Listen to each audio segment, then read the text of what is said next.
Welcome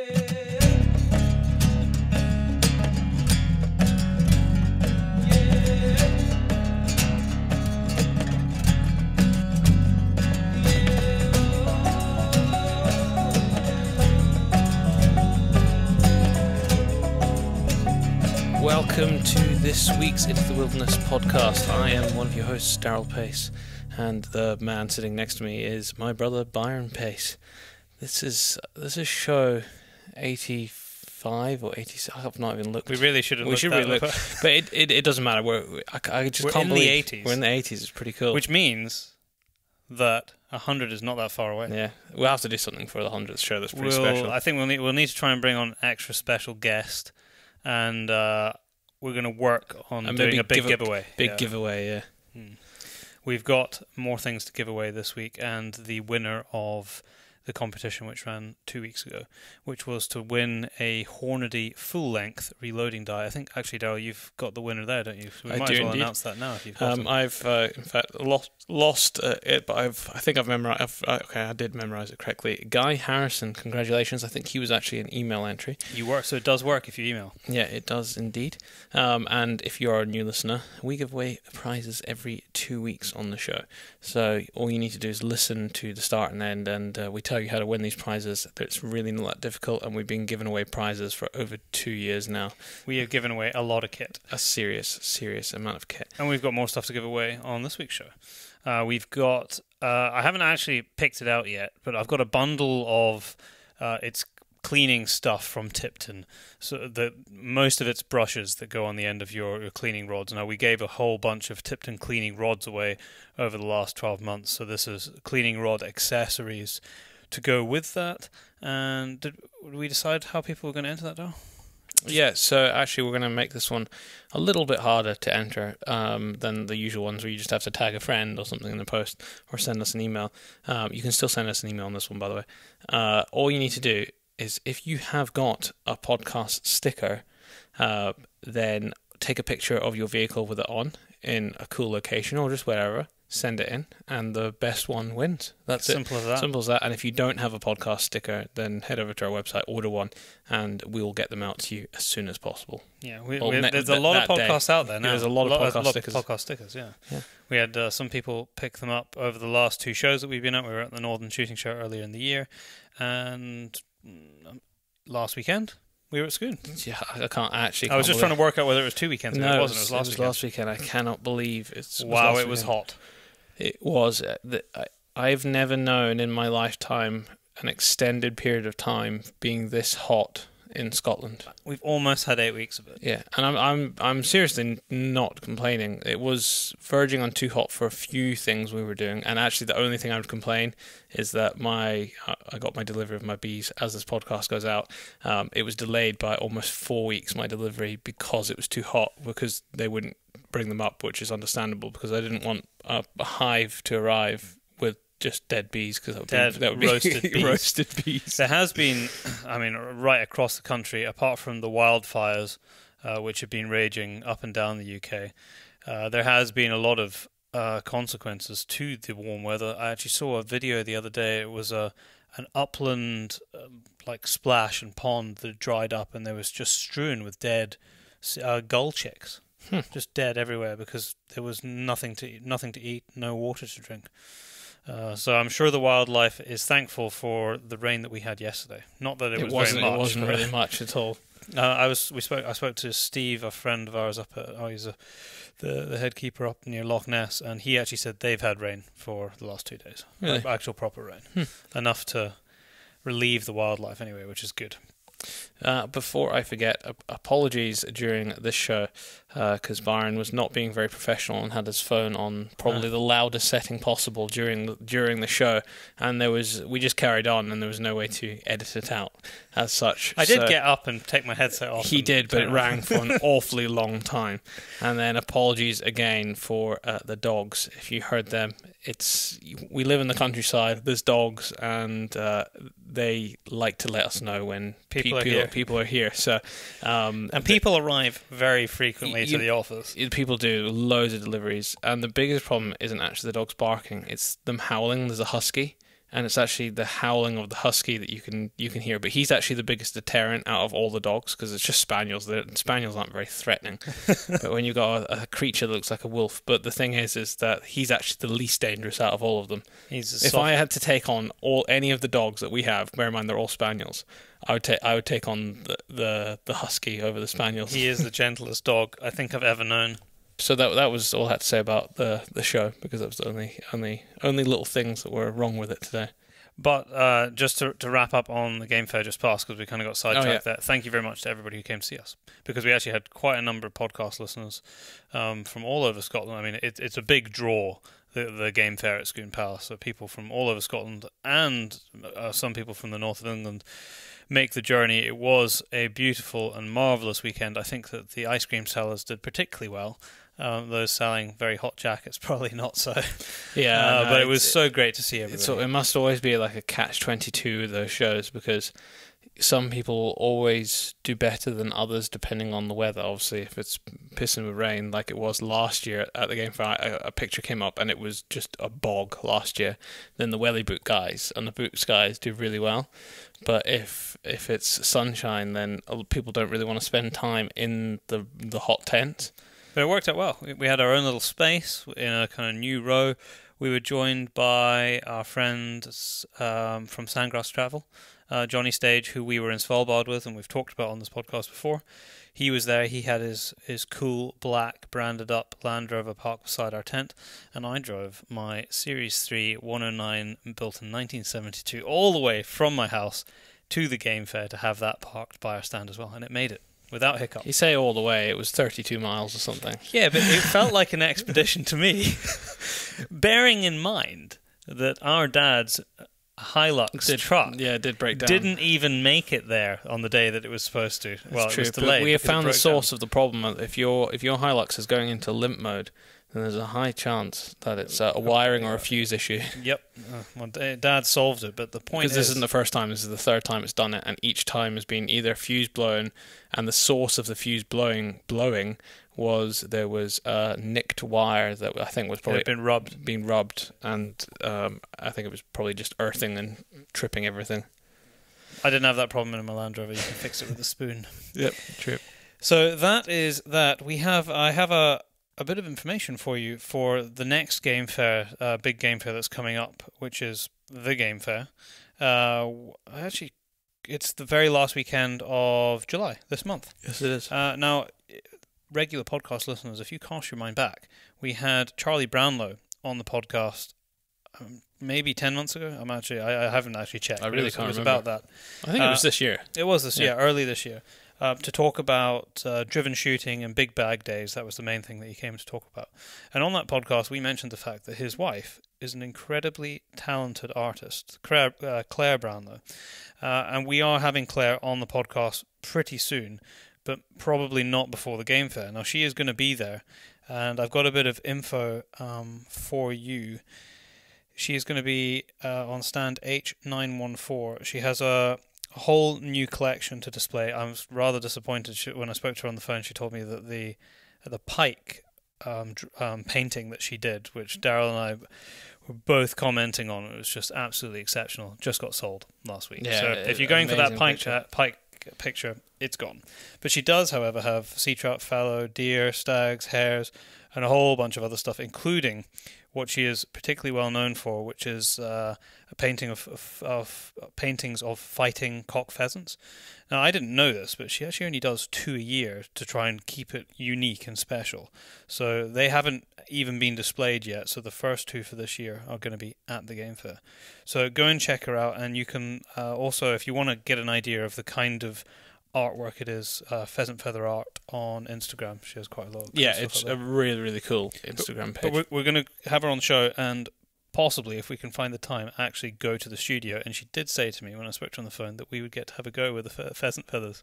I'm a terrible artist. I think she's going to regret that. I think what will resemble of my art will be splatter art. That'll be it. It could be modern art. You could do modern art with the pheasant feathers. You could do.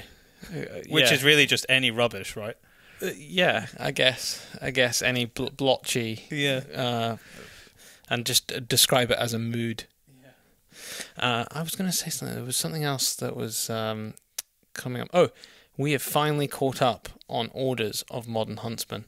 Yes. So, and we actually have some sitting in the office. We actually have some in stock, and I don't want to say we got a large amount because we don't, but we do have some in stock. So if you order it, it will be going out straight away, and the people that have got signed copies, they are on their way as well. They'll be here in a few weeks' time.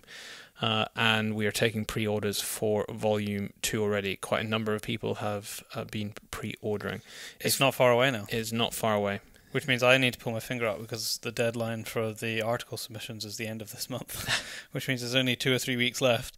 It's going to be good. I'm excited to see what Tyler and the team are going to put together, and Charles Post, who's assistant editor again. It's going to be great.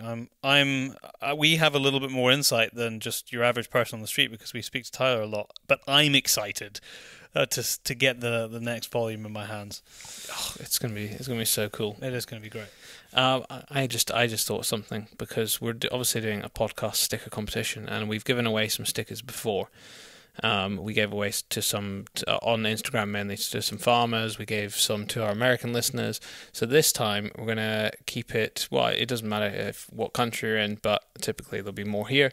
If you are a gamekeeper, so you're in the profession of gamekeeping or land management, I'll go as far as that. So factors, stalkers, gamekeepers.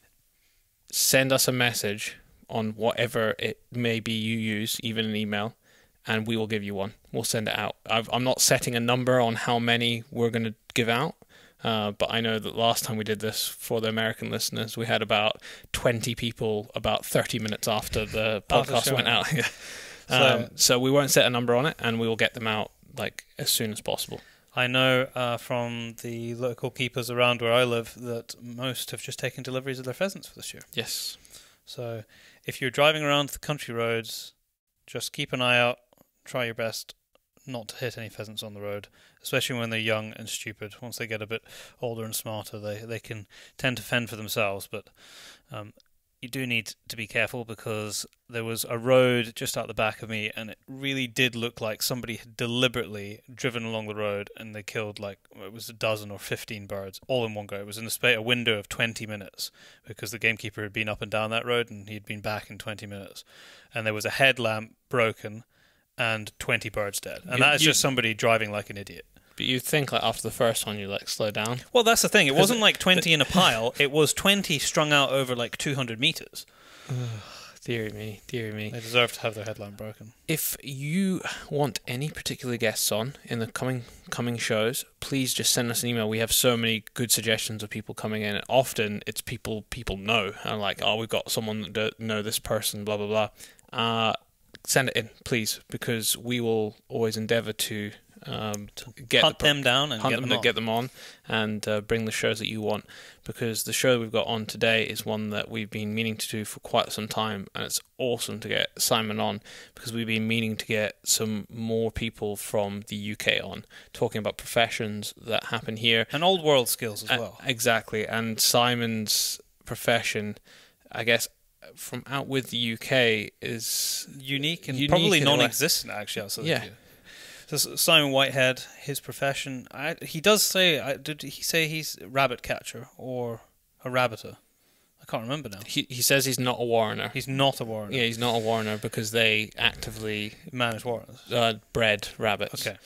But he makes his living from rabbits, and he told us when we were interviewing that he is one of 2 people in the entire country who do that. As a full-time profession. Full-time, occupation, which is amazing.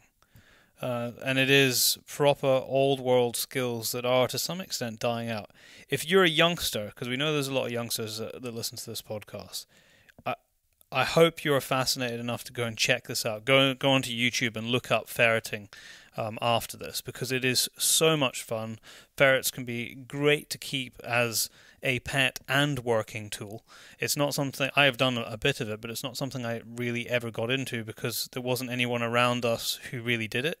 Although I have done it in more recent times. But it's amazing and fantastic and a great way to get into the countryside, because if you do a good job as Simon talks about here, then you'll normally get permission on that Yeah, farm. you get invited back, and you get permission in other places. So there was one other thing I wanted to say, which was thank you very much to everybody who took the time to send us an email with suggestions about the kind of projects or initiatives that we should be raising funds for, the next sort of drive that we have, which will be very, very soon.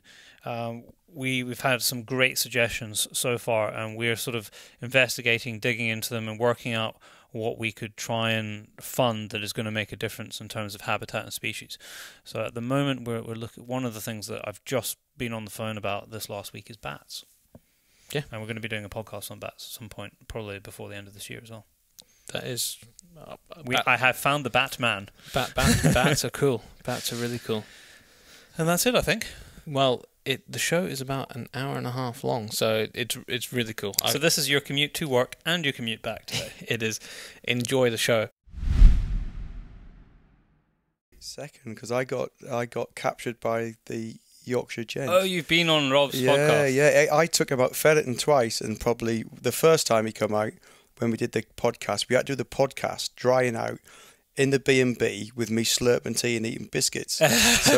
And he got absolutely drenched. He picked the worst day ever to come out, and I mean the worst day ever. We couldn't see more than 20 yards in front of us because the fog had come down on the hill. Oh, no. We were filming and photographing and doing content for a piece, so all the boys wanted to pack in, and I said, no, we got to crack on. Were you recording while he was... No, that was the plan, but the weather was that bad. You couldn't do it. He was drenched. We had to keep putting jackets on him because the stuff he turned up in just wasn't... Was that his first... Because we've been on his podcast and we actually met him at the film festival, which we'll talk about. But was that his first experience of it? Yes. Oh, brilliant. Yeah, so what I did then, once we did the cast, and it was quite bizarre because, as I said, we were drying out and drinking tea, and that was just in a little B&B bedroom. But then when we went back up there a couple of months later, he come out with us again when it was a bit better weather, and he loves it. Yeah, no, he loved it. But it's a bizarre experience because even though they're around this world, they don't know our world. And, it's very unique. Within the sort of field sports countryside community, what you do is, to some extent, it's a bit of a dying art. That is, especially in the manner that I do it. You know, it's like I get across in my demos and me writing. It is a different ball game. I've just seen you at the Royal Highland Show over in Edinburgh this weekend. I didn't actually know you were going to be there, so we bumped into each other kind of by mistake when I was wandering around. And I caught, I think maybe the last 15 minutes of your demo. But what I was amazed by was actually how enthused. I mean, you had quite a crowd on the demo that I bumped into you at. Yeah. How enthused everyone was, and they were. I would hazard a guess that the vast majority of the people standing around that ring while you were explaining what you do probably didn't do very much in the countryside. No. I doubt very much whether they were shooters, but they were enthused by it. Byron put up a picture on Instagram. There must have been at least 200 people around the arena. Yeah, it's that's what it's for. You know, it's not about telling people how to catch rabbits. It's letting them know why we catch rabbits. But you're telling a story the whole time. And being accountable. In fact, it was just what was happening at the film festival. It's being accountable for every action, answering the moral dilemma of taking an animal's life, not wasting it, knowing what to do with it, and saying, well, if we don't do it, then this will happen. And funnily enough, I've had at the Royal Highland on one of the days, I had some in-depth conversations with some vegans, and a lot of people were expecting them to get a little bit narky about it, but they weren't, because the problem is when you look at their world, like I pointed out to them, and this is what we were talking about, they've got a higher body count for their diet than I have for mine, because of how they're making fields bigger. They're taking hedgerows out, they are taking habitats away, and then on top of that, I'm protecting their food, which isn't necessarily on my half, it's for them. And we were just having a crack about food and what happens to the rabbits and why. And they were loving it, because the thing is, I'm not shoving it down people's throats saying you've got to like us. I don't care if people like it or not. You know, it's not for me to do that.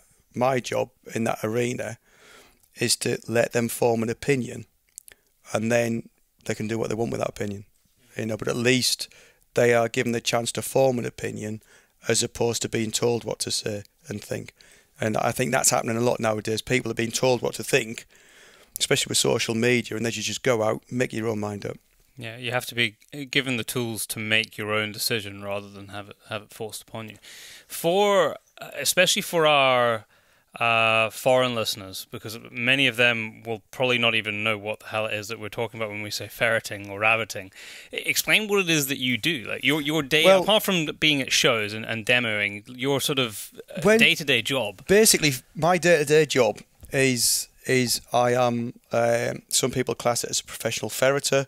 Some people say it's a warrener, which I don't really like that because it's not true. Warreners were people that raised rabbits and protected them from 2- and 4-legged foxes, not caught rabbits. So I'm just a rabbit controller, but 80% of my work is ferreting. I do a lot of shooting, a lot of trapping, but it's ferreting. So to put it into an easier context, I used ferrets, what in America are massive pets, but we use them in this country in the form they were domesticated for, which is to flush the rabbits out. And then we use a few different types of net to catch the rabbits, and then we dispatch them humanely, and then all the rabbits are graded and then go into food. So what we do is a very ancient way of catching and harvesting rabbits, but because they're untouched, we get pristine meat for the marketplace. And there's a few things that can go wrong, which is why we now have electronic collars on the ferrets so we know where they are. We use synthetic fibres for the nets so they don't rot. You boys must know, we've got better clothing, better headwear, base layers, boots. We know what the weather's going to be doing in advance. We're just better equipped. But the one thing that has changed and is the laws of fieldcraft. You know, even though we're living in a gadget-filled world, fieldcraft is still the most basic thing I need to do my job properly. You've got to be quiet, you've got to learn about your environment, what the animals are doing, what to do if it goes wrong, what to do if it's going really wrong, and then you've got to get the animals right. And the ferret, being a very small mustelid, is what some people portray as being a pet nowadays more than a working animal, and because of that I've got to make very in-depth appraisals of all the breeding, because I've got to keep a very high prey drive in my ferrets, as well as keep a social skill so I can handle them and they're going to be good around the dogs and people. So, and that's taken time, because all the old boys that were ferreting and rabbiting and kept cracking ferrets and didn't worry about show fads and fancies, unfortunately they're all dying off. So getting good ferrets as fresh blood is getting harder, because a lot of people have good ferrets, a lot of people have cracking ferrets. They're cracking when they go out 1 day a week. Try taking them out 3 days a week over 6 months. Then it just takes it to a different plane. You need an athlete. You do, and that's why you have a squad. That's why you're breeding bigger ferrets, smaller ferrets, ferrets that'll last the distance, ferrets that'll kill quicker, ferrets that don't kill. And then wherever you're working, I've then got to decide which bunch of ferrets I'm going to use. And the only way I learn is by getting it wrong, making mistakes. So who did you have to teach you? No, nobody. Nothing? Nobody. So what made you pick it up then? I grew up in the middle of Teesside. I'm a borough boy. My parents, my dad, he worked for British Steel. So in the 80s when that shut down, he moved to Suffolk. And that's when I started ferreting. And as a young lad, I left school at 15. So I'm not academically blessed. I have trouble speaking, have trouble writing. And then I just loved the countryside. I was always out in the countryside, loved watching birds, wildlife, and my mind just clicked with ferreting. So when I first got ferrets, I must have been about 13, 14, there was a local farmer that took us out on the one dairy farm we had in the area. And even then, I used to drive him nuts because I just wouldn't let it go. If we saw a rabbit run in, there was just no, come on, I want that rabbit. that one. Yeah. I see one go in, it's got to come out. And you just learn about how to keep the ferrets. They're all keeping them in little cages and feeding them rubbish. And I'd build this massive, great big run in my mum's garden. She must have loved that. Well, yeah, the neighbours they really loved that one. And then you were feeding them better, and then you were looking at what other people were doing. And you got to remember, what people forget is back then there was no internet. No, you couldn't Google it. No, you couldn't. We were using telephone boxes and landlines, and people can't associate with that now. And the books that were out weren't the best because they were written by academics, not ferreters, people who could write. And that's why all the photos weren't the best, because they all had cameras where you had to take them into Asda and pay your money and get them 3 days later to find out they're all out of focus. So the world is a completely different place. So when I started ferreting, it was make mistakes. If you don't correct them mistakes, then you're just going to keep making them. So you learn to correct them. Whereas nowadays you can correct a mistake in seconds going on YouTube.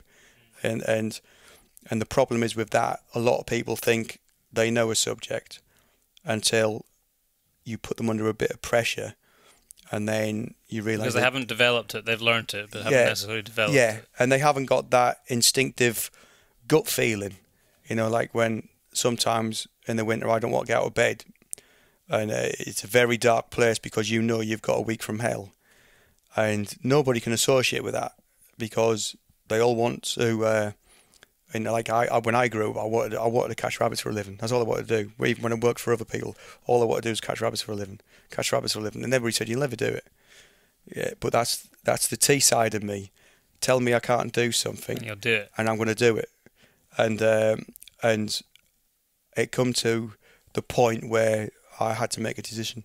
We know what it's like. You meet somebody, you buy a house, got to be responsible. You got to be an adult, and that crossroads, I made the decision, and I'm a firm believer even now that there's two things you can't argue with: fate and genes. And you can't argue with it. Sometimes we turn left, we should have turned right, but because we turned left, something's magical's happened. That's fate, And it's hard to know what would have happened if you changed that. Yeah, act. I mean, you look back now and I'm sort of asked, what would have happened if you just stayed working for people? I'd have had a lot more money, probably been more secure, but I wouldn't have had the life and the experiences that I have now. So it happens for a reason. Yeah, it does. Yeah, definitely. And how many ferrets do you have now? I normally keep at least 25. This year it's going up to 30 because I've kept a lot of last year's boys or hubs back and had them castrated, because I tend to work a lot later on in the year than sport and ferreting.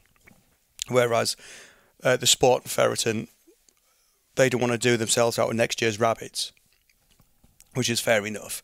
So they stop basically when youngsters arrive or it gets too warm. But this is how I pay for my mortgage and how I provide for my daughter and my other half. So you don't have no choice. It may not be the given thing to go out ferreting in the middle of June in a garden when there's loads of baby rabbits running about. But when it's your job, it's your job. And if I don't do it, then somebody else will. So you've got to alter how you operate and also your ethics to a degree, because you've got to think a little bit more clinical. A rabbit's a rabbit. It's not a sport and pastime no more. This is serious business. So you got to think like that. And that's why I love my UFC. I love me football because their mindsets are very similar. And the football one is so uncannily running on the same tracks. Our seasons are longer, there's pressure, you need a squad, not every member of your team is going to work in every situation. And then you chuck into that the mindset of one of my idols, Conor McGregor, and he was told he couldn't do it. he's had everybody battering him down, and even now when he's not had good press, he's still bouncing back. So when he gets in the octagon against the Russian and he beats him, I was going to say he's fighting against him. You obviously have faith he's going to win. And because he's got a coach behind him who is fantastic, and he'll look at the weaknesses of somebody who people don't reckon has got weaknesses. So like when I'm looking at a job and it's a huge warren or there's lots of rabbits, I'm sat there thinking where they're coming in from, where they're going out to, where to start, and how to break up their pattern. Because even though they're a wild survivor, the rabbits are very predictable in what they do. Their hierarchy is predictable. So if I go into a big place and there's lots of rabbits, I'll start at a certain place because I know once I've done that area, I've broken the reservoir of them moving back in. And then once you've done that, you just crack on, and then you're not getting the movement back in. What's the longest single job that you've undertaken? Because I'm thinking about some of the rabbit places that we have up here, which are just rammed. We had a little drive around last night. You know, there may be miles of rabbit fencing going up round here. There may be hundreds of drop boxes going in. And one of the biggest ones I did in a farm, and I can't call it a state because they were contract farms. They did 10,000 acres. And funny enough, they walked past me stand at a game fair at Blenheim. And they got one of the cards. They go, "We've got one or two problems. Rabbits." So I said, "Yeah, I'll come down and have a look." And the farm manager, and it was 10,000 acres, and the farm manager took us for a drive around during the day, and this is a keep and shoot, high value veg, onions, carrots, wheat, barley, not so much sugar beet, a lot of mustard before the potatoes, but it was the onions they were worried about because rabbits were mothering the onions, and there was rabbits everywhere. So I just sat there and I said, "Yep, no problem. 4 years, won't be here." And he started laughing. Yeah, we've had everybody on in here. You can't do this, can't do that. I said, "No, 4 or 5 years, I won't be here." And every time I was going there, we were ferreting 40s and 50s and 60s, trapping and shooting a lot. But because they had a nucleus of where they were and where they were leaching out to, once that was done, the rest of them were easy. And I think I did manage to eke into my 5th year, but the rabbits went down from possibly 5,000 or 6,000 rabbits off that land down to hundreds. And then once it got to a level where the keeper could take care of it, then you're not there no more. So it's a strange scenario because for you to do a good job, you have to do yourself out of a job. You do, and this is why you need the mindset. Yeah. Because if you're crap, if you're rubbish, you get the sack. If you're good, you get your P45. Now, to a lot of people, it's the same thing. Yeah. But when you get your P45, or what used to be the P45, you get a glowing recommendation with that. When you get the Tic Tac, you don't get a glowing recommendation with that.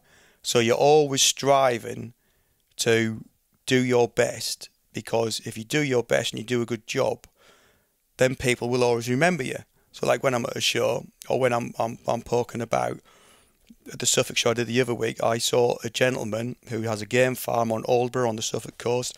I did his game farm 12 years ago. And he come up and he the first words I were, still got 1 or 2 rabbits running about. And I turned round, that was him. And he goes, "But I can shoot them from the balcony." Because again, he remembers these rabbits going. And it's not a case of being better. It's thinking about it differently and being more thorough. So what I've learned from coming through all these years of seeing people, travelling around the country, and learning from people, and then the invention of the internet, which is a good and a bad thing, but at least you can learn and you can pick people's brains quickly. Then you just get your own little methods of doing it, and then that goes on to your technology and you know, we were using night vision before, night vision thermals, and it's just different. But on the ferreting, which is what I still love to do now, it's still very passionate about me ferreting.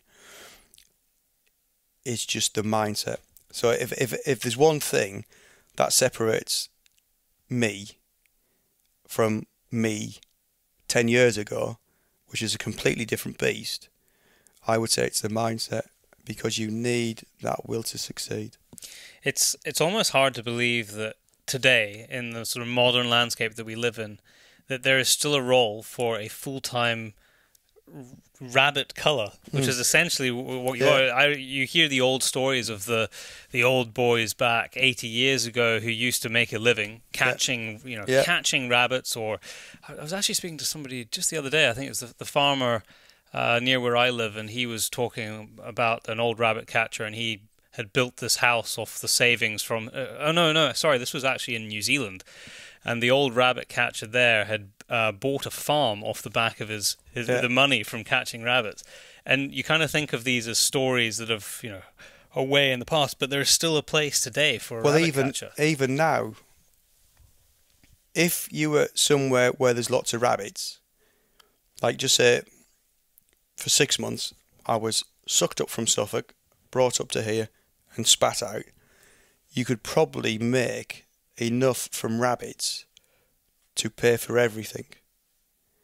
But life doesn't go like that, because just because there's lots of rabbits doesn't mean you're going to necessarily catch lots of rabbits, but you may kill lots of rabbits. And that is the difference. You can't, nowadays, sometimes the animals may kill them underground. You're not catching them, you're killing them. There's a difference. And then because you're not catching them or harvesting them, you can't sell them on. So that's obviously, it's a very important part of your business then, I assume, the selling on of carcasses. The selling on's a bit of a Brucey bonus. Yeah. It's something that is I can't catch enough at home to match the supply I can get rid of, because there's a lot of people, individuals, what buy them and they prepare them and sell them on. There's restaurants, and then there's dealers, and the dealers are now putting the prices up because of disease and more efficient ways of controlling them in modern life. We've just not got the rabbits in huge numbers in all the areas we used to. So we can still have enough to cause a problem, but not necessarily enough to take to the game dealer every day. Do you find that people are eating them here in this country, or are a lot of them going abroad? A lot of them, the dealer-wise, they go abroad, I think. France, Poland, Czechoslovakia, and all across there. In this country, there's a lot more than we realise eat it. But the problem is they don't want a lot. So if you want to supply a butcher, he'll be happy with 10 a week. Yeah. Well, that's no good to me. No. So then you've got to go to the dealer, or I have all these little people all over the place.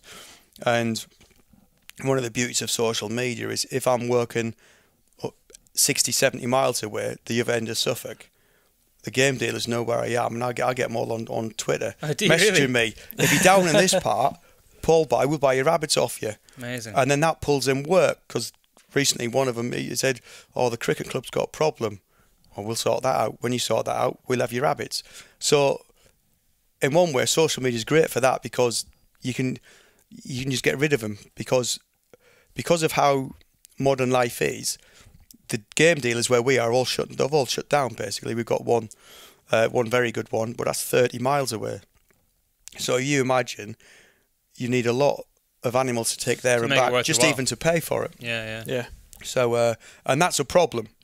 But as I said, luckily it's not too bad, because you're not over the whole season catching masses and masses and masses. Yeah, you may be ferreting 20s, 30s, 40s, maybe 50s or 60s when you start off. But that's not going to happen all the while, because on a lot of the land I do now, they remember the bad days, so they don't want to go back. No, so they sort of keep you ticking. So I'm working harder for less rabbits, but they still want you there. And at the end of the day, where I was younger and I just wanted to kill everything and catch everything, you know what it's like now. You've got to think about it. It's you're working harder, but it's still a wage. So that's what you got to think about. It's not about numbers. It's that percentage and getting that money at the end of the day so you can pay the mortgage and clothe everybody. Are there many of you around the country? 2. Is that it? As far as I know, people solely relying on rabbits. Yeah. I'm not on about dole money, working in a chicken factory, or being a pest controller. there's 2, to my knowledge. Wow. And that is me and a friend of mine, Ed Cook from Hampshire. And Ed, like me, he's diverse. So he does rabbit fencing and drop boxes, as well as what he does with his rabbit control. Whereas I have taken a little journey into the media world. Yeah. So it's still rabbit oriented, and it's still rabbits. And we both need to do what we do to be able to do that work. So if I didn't ferret and do what I do, I just feel a bit of a charlatan if I was stood there saying, no, I'm this and I'm that, like a lot of people do. I've seen a lot of demonstrations, I'm this and I'm that, and they drive forklifts all week. So, but they're only kidding themselves. Oh, so you're a rarity that we have sitting in the office today. And this, one of and two this people is, in the country. And this is what sort of, to my knowledge, it's like even like my friend Martin. You know, he was a rabbit catcher on the estate, but only for 6 months of the year, because they've got other things to do, other jobs to do. Now, in a way, I wish it was easier like that, because you can plan your budgets. You know, and this is one of the things that everybody who works for themselves finds out, that, you know, the drop of a hat, an email or a phone call, your budget, what you thought you had, might not even be there. Which is why plans change all the time. Yeah, so which is why I'm not too chuffed about diseases and peaks and floors and what's happening. But the thing I'm trying to raise awareness now, which is why the time was right to do the book, is I read, see and watch about all these rare arts and crafts, you know, the reedsmen, the reed cutters, the thatchers. There's hundreds of them. There's me and Ed, and yet. So it really is a dying art. When I said it earlier, I kind of said it in a little bit without knowledge, but it is a dying art. There's thousands of people doing it for sport and go ferreting and do very well, and they're very good. Some of them knock the socks off me, you know, because they've just got that enthusiasm you get of doing it one day a week. They have that Friday feeling at work. They know they're going out on the Saturday or the Sunday. Short bursts. Yeah, short bursts. I've got to grind it out. So like football, it can't all be Brazil in a beautiful game. Sometimes it's got to be pig ugly to get the result. And that is your mindset again. And that's why, you know, going back to the UFC, John Kavanagh, who is he is superb at what he does. He will find a weakness. Conor McGregor has a weakness. He's got no stamina. Yeah, he shows that time and time again. Yeah, and so they will find a weakness, and then if it all goes according to plan, that weakness will be what the Russians got there, his chin, and how he sticks it out.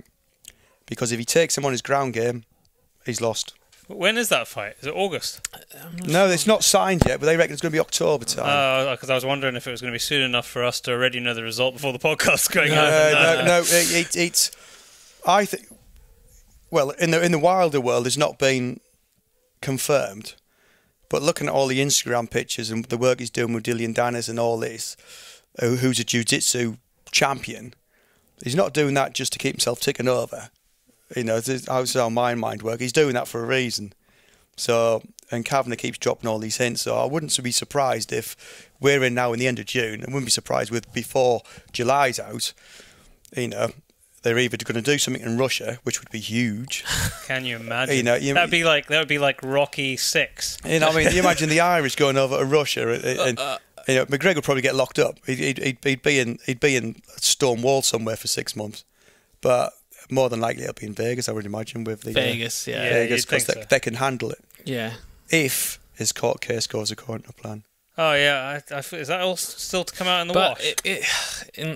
But that's got all quiet, so it has very quiet. But I watched the series Suits, and if anyone hasn't watched it, it's just about lawyers in New York. And from what I've watched from that TV series, everything can be fixed with money in America.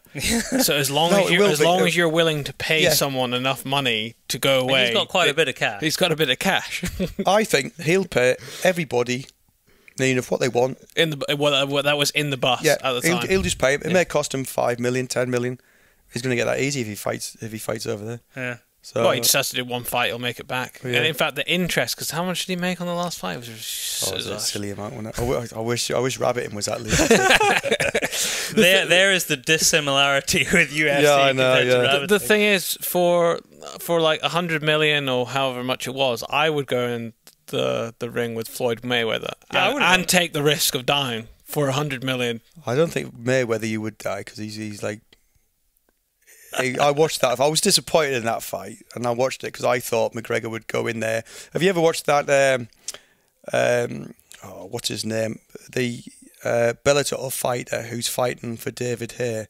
MVP. I did. I saw the David recently. Yeah, the most recent one. I did see that fight. Yeah. Not David Haye, but he's manager of a Bellator MMA fighter. What has started boxing? Something VP. Really tall Londoner, and he boxes on a karate stance, and nobody can get near him because he's bouncing backwards and forwards. And I thought McGregor would do that versus Mayweather, but he didn't, did he? He went in there and tried to beat him at his own game. So, and then the stamina coming, you see. So yeah, there you go. His jaw was dragging on the floor by the end. Yeah. Everyone thought I mean, McGregor had youth on his side, but Mayweather had the experience. Yeah. I mean, I'm amazed that was a spectacle. That was beyond belief. I was in the showground when it happened, and we dived out to a friend's to watch it live because I didn't want to watch it high because it was just a momental. I wanted to watch it. Whatever you think of it, and whatever you make of the build-up, as a kind of a sporting spectacle, and an exercise in hype building, it was masterful. Oh, it was superb. Oh, it was absolutely. I mean, even when you've got like AJ fighting, he doesn't go around the world filling football stadiums full of people. No. You know what I mean? And all they were was chucking a few insults at each other, and you knew what was going to happen. Comedy, wasn't it? The build-up must have made them probably more money than the fight did itself. Well, they probably made more money in the build-up than most fighters make in their fights. Yeah, and that was so hilarious because it was just getting better and better. And the one thing the Americans know how to do, and that is how to advertise. Every single thing is sponsored, and that's the thing always makes me laugh about the UFC, because I watch UFC as well whenever there's a fight on. Even the slow motion and the clock is sponsored by someone. We're missing a trick. Yeah. That is, yeah. The podcast. It's like, this fight replay is brought to you by CBS something. And every angle's got advertising. So wherever, even if they're looking up on the bottom with the banners and the cushions around the octagon, it's all sponsored. So even if you're looking up, there's sponsors there. It's unbelievable. And the spot, like Harley Davidson sponsors a lot. You always see that on the floor of the octagon. I would love to know how many Harleys people buy off the back of that. But then again, I guess a lot of advertising you can never really place it, can you? I guess especially with UFC does probably have a very loyal viewership and people that go. So I think they are loyal to the people that support the companies. The companies. So maybe I wonder if I would take off for Ferreting. I saw a nice Mercedes crew cab at the show the other day. That'd be quite nice to drive around the shows in one of them. Yeah. I saw the first one of those on the road recently, and I'm just not quite sure who's going to buy them. No. I don't think it's going to be a rabbiting. Are they more expensive than Hilux? Oh, I think they are. Well, I don't know. I think they are more expensive than Hilux. Yeah. They only had a lease price on it there, and that was at least £100 a month more than Hilux. Yeah. So you can imagine. Yeah. I don't think the estates will probably signing up to replace their the Hilux is with them. Yeah. Could you imagine the servicing and the parts on that? And here's the sad reality of it. I know this from speaking to a guy about a year ago, before, just when they released the fact that they were bringing that out. Is it's not even a Mercedes. No. It's a Mercedes flaring and stuff, but it's not their engine, it's not their drive shaft. Well, I reckon it's the chassis of a Navara. I think that's right, yeah. Yeah. And it's a Renault engine. I put a picture on Instagram. Well, everybody's like, don't get one of them, don't get, as if you were going to. I'm going to go out there, me driving around in my rebuilt Nissan Navara, Did your engine go in that at some point in the past? Because the only reason I asked that is because they all do. The engine went where the big ends went. That went. It's transfer box, the gears, the shaft, the brakes. So it's a little bit like Trigger's broom then. Yeah. I've rebuilt it, and then it got to a point where I just thought, I might as well just put it to the ground, because when I had a couple of new trucks, I was always frightened of scratching them.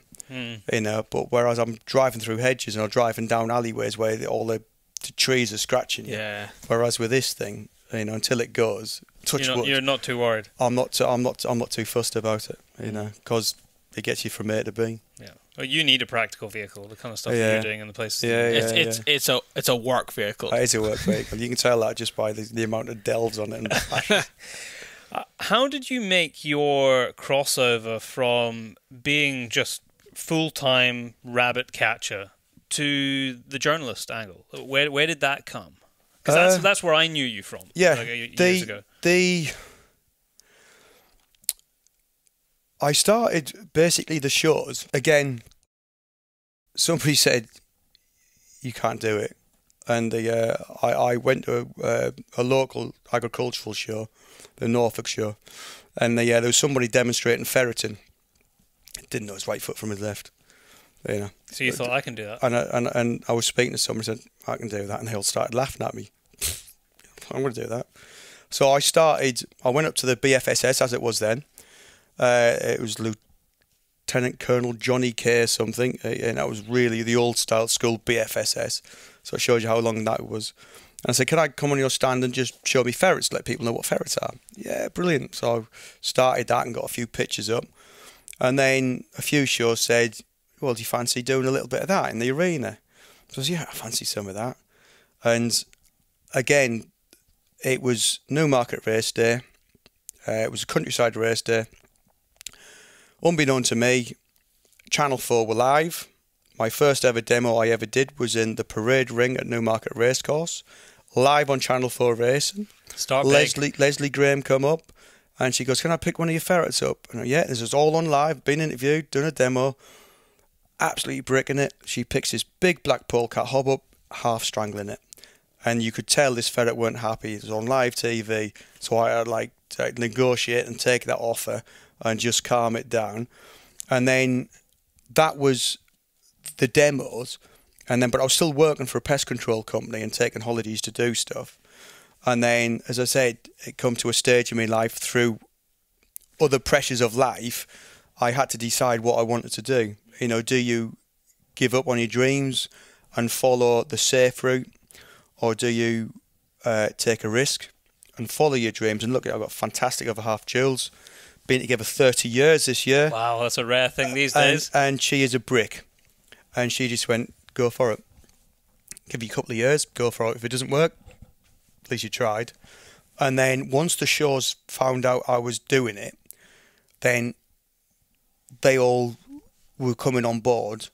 And the demonstrations when I started were very stagnant and stale, and there weren't a lot of props. But then again, you look at other things.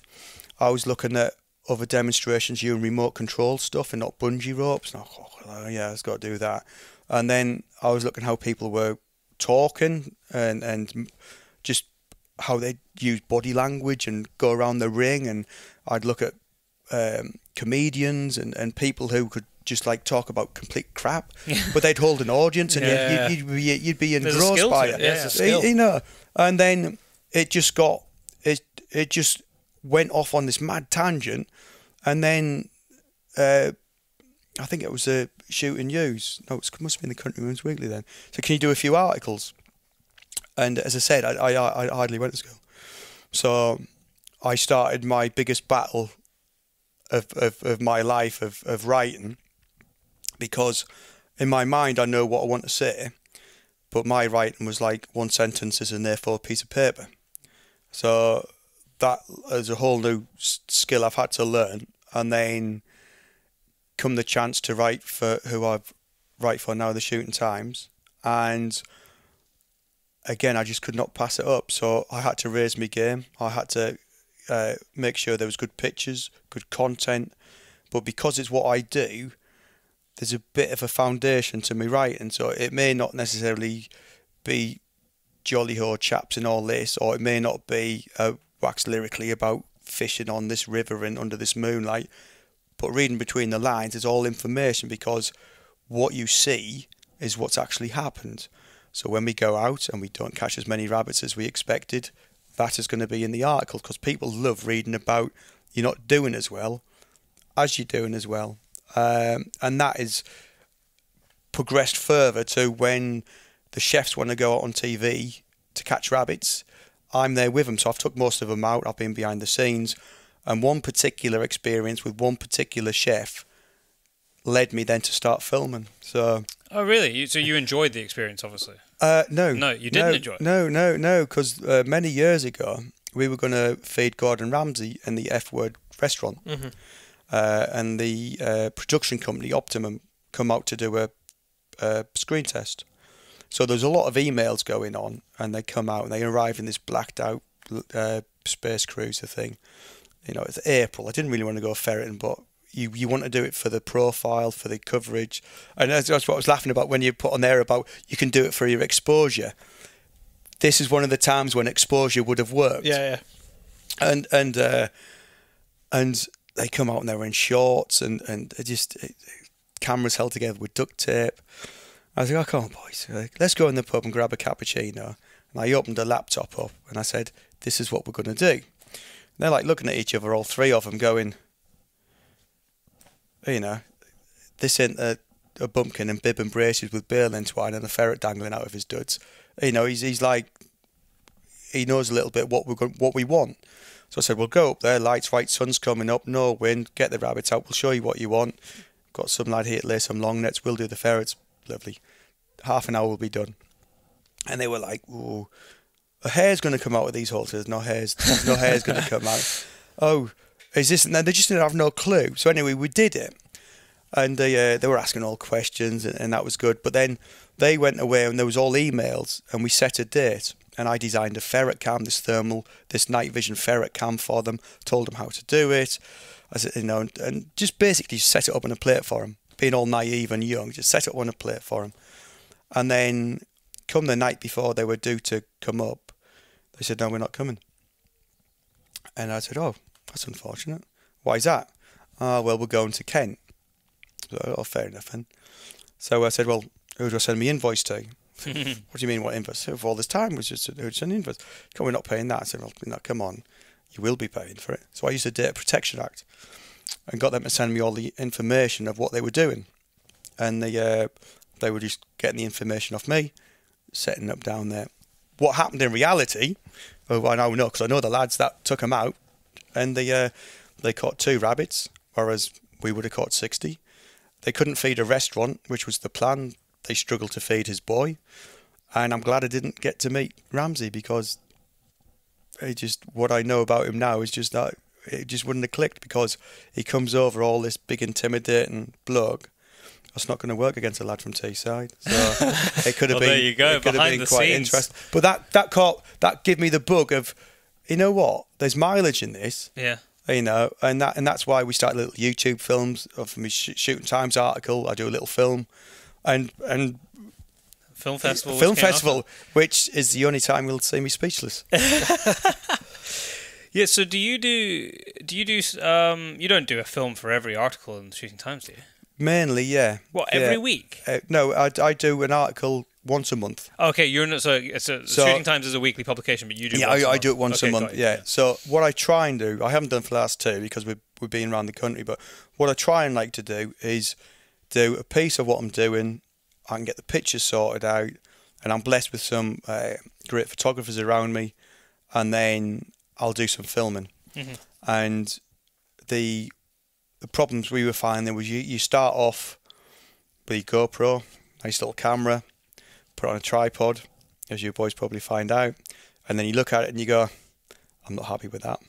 So then the money pit opens up and you try and progress and get it This is just your drive for perfection, clearly, which I can see in the way that you tackle your job as a Some rabbit people say I've got OCD, which I probably have, because I opened that book, I spotted a little print error. Not a. Simon's pointing to his own book, which we're we going are to way get to come to. We will get to. Not you know, and everyone, don't worry about it. But I know it's there, Yeah. and nobody will notice it, but I know it's there. And it's like when we're doing stuff, I'll do a demo and people go, "Oh, that's brilliant, Simon." No, I missed these words out, and I think that's what gets me through to become or try and do what I want to do, because I think if you don't have that, then you become stuck in the mud and it stale. never really moves forward. Yeah. I think you definitely need a drive to continue to try and improve what you do from a personal point of view. And with the film, and it's like that, and with the writing, it's like that. And yes, you're going to hit a glass ceiling because, as I said, I'm not the most educated in the world, maybe the most enthusiastic, and that sometimes gets you through. But I think it's, if you do what you do and you're honest, I think people like that. I think and when people see me at game fairs, he's a grumpy, he never smiles. Well, you probably wouldn't if you stand in that tent and listen to what I listen to. But then again, that's only a small percentage. You meet fantastic people, you make great friendships, you go out with people, and it's great just for broadening your horizon, because you'll see something and you'll think, I can use that. I'll twist it, tweak it.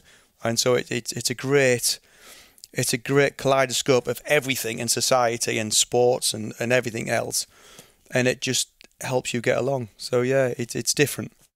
We've mentioned the film festival a couple of times in the conversation over the last 45 minutes or so, and people who listen to the podcast will have probably heard us mention it over the last 6 months. And it is in fact the same film festival, which was our film festival, which we ran at the Northern Shooting Show. And Simon was one of the winners. Have we put the speeches out on the podcast yet? Yeah, the speeches are up. I can never remember. As like a second. Yeah, I can never remember all the shows. Tell me a little bit about. We released to the world, please enter the film festival, but you were one of the first to tell us, I'm going to be entering that. I want to get it right, but I'm entering the film festival. I'll make sure I've got it by the date. What was your kind of thinking at the time? Because it's a slightly different type of mindset and film than you put together for your monthly output. That was completely different. It's yes, you boys, you lit that flame of everlasting debt, right? Because when you, because you watch stuff, you do stuff, you watch stuff, you think, and then this film festival was announced, your film festival, and you think, right, yeah, I'm going in for that, but it's got to be different. And then the difference was, there was a lot of, I thought about what I wanted to do. I did a big storyboard, drew all these little pictures, what I've kept, what are so funny, it's unbelievable, but that was the storyboard. A friend of mine, Darren Rogers, he helped me with the filming. It was superb. He's great on the quadcopter. He's very driven like me. So, he built this artificial rabbit warren. And you built an artificial rabbit warren? Darren built this section of an artificial. So all the rabbits under the ground was in an artificial rabbit warren. That's unbelievable. He sorted the IR light out so we could use it without having white out.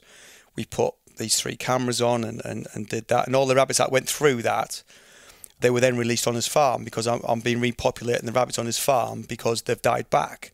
Every year they get mixy. So what I've been doing is repopulating it with fresh rabbits to get over it. And it's been working. They've not been getting mixy. So he has an equestrian centre as well as a small farm.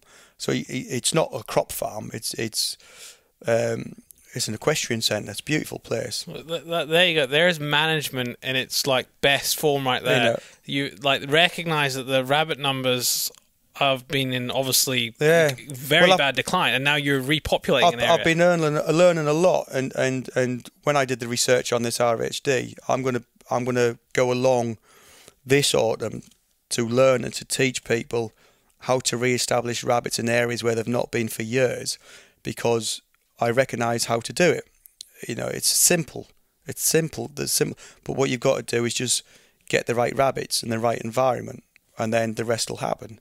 So when we did the film and we put the rabbits through, everybody thinks them rabbits ended up in the pot. They didn't. Them rabbits are still running about in the field in Suffolk, because it's not, as I said, nowadays it's not. We're not all bloodthirsty like people think we are. It is about everything, conservation and as well as control and everything else. Trying to find a balance. So when I did this big storyboard and Darren built this warren, and we found out where I was going to do it, then I had to think how to get my story across, because it is all about food. So then luckily we were doing odd bits with the book. So then I said to Scott, I said, when we come over, I've got to do this, this and this because it's going to go in here. And then I just wanted people to be aware of how hard it can be.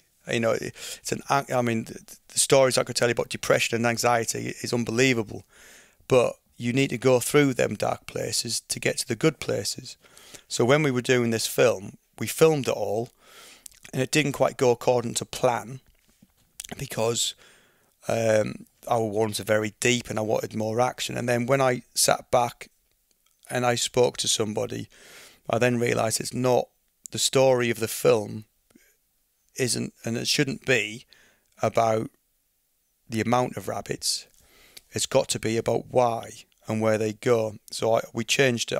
I flipped it midwinter, and then got the footage together. And luckily, the day we went out to film the crux of it, the snow started to melt, and everything was built around get your action first, all the other shots later. Got the action, all the snow melted, and I was like, you know, stress levels have gone through it. Yeah. But luckily, about a month later, we got a lot of snow. So I was out. Everybody was put aside. I'm out for 3 days. We're getting all bits and bobs done of snow. Yeah. And then the editing started. And the editing is another. Did you edit it yourself? Everything was edited myself. Yeah. Darren did a lot of the filming. I did a lot of the filming. All the editing I do myself. So I've had to learn that complete from scratch. Which is a skill in itself. Oh, yeah. I admire anybody who can edit because you can make things brilliant, you know, but you need the foundation to be right. So it was all edited myself, and some of it was madness because, like the bit where it goes in the eye. Yeah, I thought it was very clever. We had to do lots of photographs at various bits to get it into my eye. And so there was a lot of standing around and taking pictures, and then pasting all the pictures together and then zooming in and cropping them, and it took about a day to do that. Really? 10 seconds. Well, Daryl and I both said to one another when we received your film and we watched it that I don't think anyone else had put in as much effort to make the film as the film festival. And genuinely, I don't, you know, as great as all the films were that made the shortlist in the end, I don't think anyone else put in as much time in terms of planning and actually saying, right, I'm making a film for the film festival. Yeah. Well, this is like what I said. You've got to play to your strengths. Now, the more films I look at now, it's not about necessarily the quality of camera, which helps, but if you can portray the enthusiasm and passion of what you're doing, then that's going to sort of help you an advantage over somebody having, you know, 20 grand camera, you know, which sometimes it's not what it's about. So it's everything what went into it. It was a good process to learn because it's learned about storyboards, it's learned about this, it's learned about that. So, but the problem is, like what you're saying, is then that's now not good enough. You always want to move on, don't you? So that is the next challenge. Yeah, the next challenge is going to be to try and do something next. Because you won one of the MOTV Cash Awards. Yeah. So that has kind of opened the door a little bit as to what do you want to do without having to dip into your own funds. It's like a money pit. It's because rabbiting it's not financially lucrative, which is probably why a lot of people don't want to do it. Yeah. It's good, but it's not the be all and end all. And then when you start wanting cameras and lenses and editing suites and computers, and I couldn't, as I said, I was completely shocked, you know, for a word, speechless. But looking back on it now, it's helped me because I've now got a new computer which is up to date to handle anything up to 4K and above very quickly. I'm now looking at a used camera to help me get more quality footage, and I wouldn't have been able to do that without that. So that has actually opened up a whole new world that wouldn't have been opened up.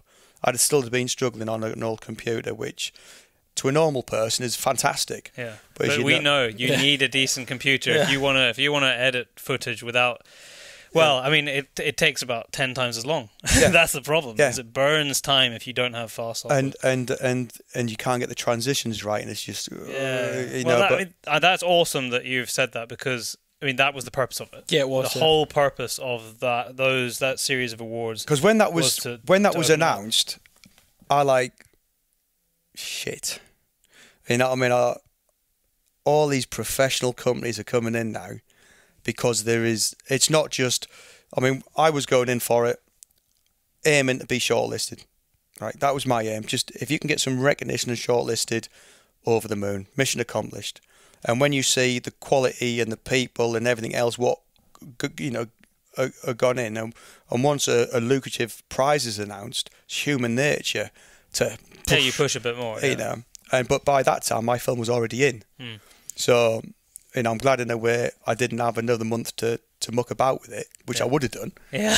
You know, I would have tweaked with it but it helped enormously, because, as I said, you know, that's not money you've put aside for something else, and you're scraping to try and do stuff. That was like a beautiful present, which it was, which did cause a bit of a headache, because then you're thinking, well, what can you do with it? It does. It can sometimes cause you more problems, because it's not infinite, so you can't do everything. No, so you have to decide. You then think, do you then just put it on a camera? But for this much more, I can get that camera, you know, or get this computer, and for that much more. But in the end, I went, no. I went in the computer shop, and to a fellow what does me computers, and I went, I've got this amount of money. Yeah. He knows exactly what I do. He's a photographer himself, so he knows what you the need. problems. Yeah. And he goes, yep, I'll do you this. And he did me this. And I'm now looking at cameras. So, yeah, that film festival, if anybody thought that was a gimmick or it was just about this or that, it wasn't. It was the lad that won it was just stoked and over the moon to win that money. And he's doing the same thing. He's busy trying to work out what he's going to spend on it. And for me, as I said, I was completely speechless, because I wasn't expecting it, and it was a surreal moment where people read your name out, and I was next to thingy from the Yorkshire. Rob. You were next to Rob. I was next to Rob at the front, and you know, it was like, it was read out, and he's gone, go on, and I was like, what? Just, you know, so I give a quick nod to David from Field Sports on the way back, because we've had so much fun over the years. And again, he's another person who's been a source of inspiration and help and everything else. And that's just it was just unbelievable. And it wasn't until the next day till it really sunk in. And I had to be back in Suffolk by 4, and I wish I could have hung about, because I was speaking to Lucas a lot about rabbits and Malta and various other. But I just wish I could have stayed there. But it wasn't until then it sunk in. Yeah. You know, and people were taking the mick, and that was quite good, because, you know, I had Jeff Garrett on his knees taking the mick. And oh, did you? Yeah, Jeff's a good guy. But it's brilliant, because at least, you know, you're getting appreciation for what you're doing. Ferreting's getting in a little bit more, because at the end of the day, no matter what I want or what I want to achieve, you know, you've got to be doing it for the good of what you believe and what your philosophy is. My philosophy is getting people into ferreting, making ferreting that it's going to continue, you know, but it was, even now, you know, it still is a little bit weird. Because one of the things that we did a podcast with Tyler Sharp from Modern Huntsman before the film festival, and he helped us as part of the selection process once we had the shortlist. And he was saying that one thing that a lot of people don't appreciate is just having the opportunity to see a film that you have made in whatever form or whatever role you've played in making and producing a film on a big screen, in a room full of people who are watching your film on the big screen. That's completely different. It's very different. Yeah. It's very cool to do that and appreciate it. It is. You sit there and you're watching it, and you're thinking, well, I know what I was thinking, you know, definitions, you know, it's not the same as watching it on the screen. Are people going to think that's your camera? Yeah. You know, well, it's not. Everybody knows it's not, but you sit there thinking, you know, and then you're watching it and you're watching people around you. And to me, I've watched that film thousands of times. Yeah. I'm fed up of seeing it. You know, it's you know, it's like when you're editing. Oh, I know. You know, and then even down to the music. The music's from a band called Black Rabbit. a couple of Rastafarian musicians from New York who you know, but I heard the music, I wanted it. The voiceover was from a friend of mine, Ian, who's a vicar. You know, and he did that in one take, and he hates his own voice, but everybody loves it. But watching it on a screen, it's just cool. Everybody should do it. If they do stuff and they put stuff on there, and that's another reason why people should enter stuff like this, because you just don't know when it's gonna, you know, when it's gonna be you. I mean, for people who listen to the podcast who maybe tinker a bit with, you know, telling their stories through film, but have never really taken it to the point of uploading something or editing it, I would imagine you would say do it. Do it, because the problem is, you know, it's better to try something and fail than not try something and wish what you could have done. But when it comes to filming, there's no failure, because that's your story. So to you, the only person that it really matters to, that's what you do. So whether it is on a GoPro on a head or a camera or whatever, it's your story. You know, it's only when you sort of get addicted to it do you really start to look at the nuts and bolts a bit more and try and get it better, and the structure better and the sound better, and you know, and that's a journey I've loved, because you know, I never used to worry about sound. Yeah, back in so music, sound, That'll voiceover, back yeah. in music. Now, no chance. No, get rid of all that. You know, and I see so many cracking films on YouTube, and they stick hillbilly music on, or rock, or rave, or whatever, and I think just spend that extra 10 minutes on it. But again, I suppose that's still kind of moving it on, though, isn't it? Now, we have always really want to encourage people to try and, you know, take good pictures, take better pictures, and try and immerse yourself in film, because it's an amazing medium to be able to tell stories. Superb, absolutely superb. And it's never been more accessible to people. No, it's definitely, and it proves the two bursary prize winners, yourself and Ulrich, you know, basically, you know, taught themselves. Yeah. And just grafted their way. Same as Ulrich, just grafted your way through it. Just YouTube tutorials, YouTube tutorials, make mistakes, YouTube tutorials, and luckily in this day and age you can do that. Yeah. Because if you look at, I did some work for, I was an extra in a film, like they dressed me up like Baldrick of all things. I did this, there's a company near me called Ember Productions, what did all the natural stuff for the Planet Earth 2. Okay. They did a lot of that drone stuff and gimbal stuff. And they did a film called The Warreners. And they needed somebody to bring some ferrets in. So I said, you know, I'll do it. Oh, right. Well, we want you to dress up in this authentic stuff. So they brought these green bloody leotard things out, and this horrible itchy woolen top and a hat, and I had to take all this off, and you felt an idiot. And all they used in the end was a hand for about 5 seconds and me ferret going in a hole. But it is that attention to detail, but it is, you know, it's just good when you can do that. But with them, it's they were a world away, but they weren't a world away, if you know what I mean. They had all the stuff, but they still didn't grasp simple things. So it's brilliant. Before we get into the book, what is the best way to get into ferreting? Like, I don't know, it could be anyone, but just for a young person, how do I get into it? The best way to get into ferreting is to see people that do it.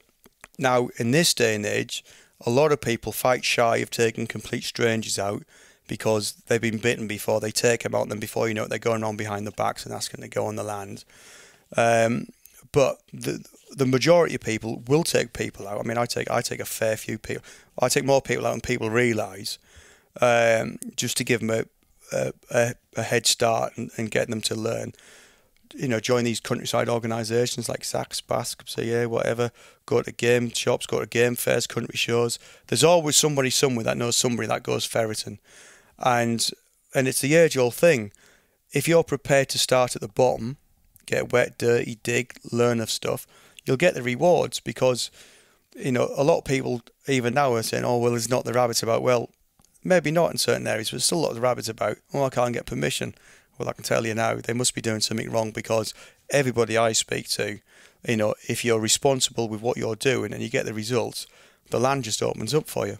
Yeah. So it's a case of going back to the ethics of probably the 60s, 70s and 80s and 90s, where you did graft and you were quiet, you were unassuming, you learned, you know, and respected people, you know. But a lot of people nowadays come out and after 30 seconds they know it all, and that's not what you want. You know, if you're taking somebody out on your land where you have to be responsible and everything that can go wrong is on your back, you want people to just be a little bit cautious and respectful of it.